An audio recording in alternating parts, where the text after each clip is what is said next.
જે રીતના અંબાજી નજીક જે પડાલિયા ગામમાં હિંસાની ઘટના બની ત્યારે ફોરેસ્ટ ખાતા એટલે જંગલ ખાતાના જે અધિકારીઓ અને ગ્રામજનો વચ્ચે જે લાઠીચાર્જનો જે બનાવ બન્યો હતો અને ગ્રામજનો પણ પથ્થરમારી કર્યો હતો, તો એને લઈ જે પોલીસ દ્વારા જે વિસ્તારના લોકો ઉપર એફઆઈઆર નોંધવામાં આવી છે.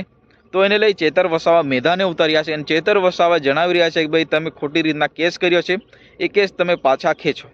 કારણ કે ચેતર વસાવે સીધા જે આક્ષેપ લગાવ્યા છે કે જે રીતના હાર્દિક પટેલ કોંગ્રેસમાં હતા ત્યારે હાર્દિક પટેલે પણ ઘણા જે આંદોલનો કર્યા હતા, ઘણા જે સરકાર વિરુદ્ધ કાર્યક્રમ કર્યા હતા, ત્યારે હાર્દિક પટેલ ઉપર જે રીતના દેશદ્રોહી જેવા મોટા જે આરોપો લાગીને એના પર 30-32 જે એફઆઈઆરો નોંધવામાં આવી હતી, ત્યારે હાર્દિક પટેલના તમામ જે ગુનાઓ છે એ માફ કરવામાં આવ્યા છે અને હાર્દિક પટેલના કેસ પણ હવે પૂરા થઈ ગયા છે. ત્યારે ચેતર વસાવા સીધા જે હાર્દિક પટેલનો જે દાખલો લઈને જણાવ્યું છે કે ભાઈ આ વિસ્તારમાં પણ જે આ વિસ્તારના લોકો પોતાના હક અધિકાર માટે લડતા હતા ત્યારે આ હિંસાની ઘટના બની છે. આ કોઈ જાણી જોઈને કરેલો જે હિંસા નથી, પોતાના સ્વ બચાવ માટે આ ના છૂટકે આવું કરવું પડ્યું, ચેતર વસાવાનું કહેવું છે. પરંતુ જે રીતના અન્ય લોકોને પોતાના કેસમાં છુટકારો મળતો હોય તો આ કેમ નહીં, એવું ચેતર વસાવા જણાવી રહ્યા છે.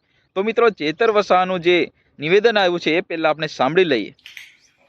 હાર્દિક પટેલ ભાજપમાં જોડાયા અને બાદમાં એમના સહિતના આગેવાનોના તમામ કોર્ટોમાંથી દેશદ્રોહ સહિતના બધા જ પ્રકારના કેસો પરત ખેંચવાનો સરકારે નિર્ણય કર્યો છે. ત્યારે સવાલ હાર્દિક પટેલનો નથી, સવાલ એ ગુજરાતની કાનૂની વ્યવસ્થાનો છે.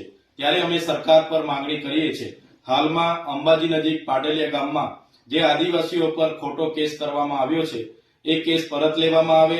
સાથે સાથે ગુજરાતમાં જે પણ એસસી, એસટી, ઓબીસી વિદ્યાર્થીઓ અને કર્મચારીઓ પર આંદોલન દરમિયાન જેટલા પણ કેસો થયા છે એ તમામ કેસો પરત લેવામાં આવે એવી અમે માંગણી કરીએ છીએ.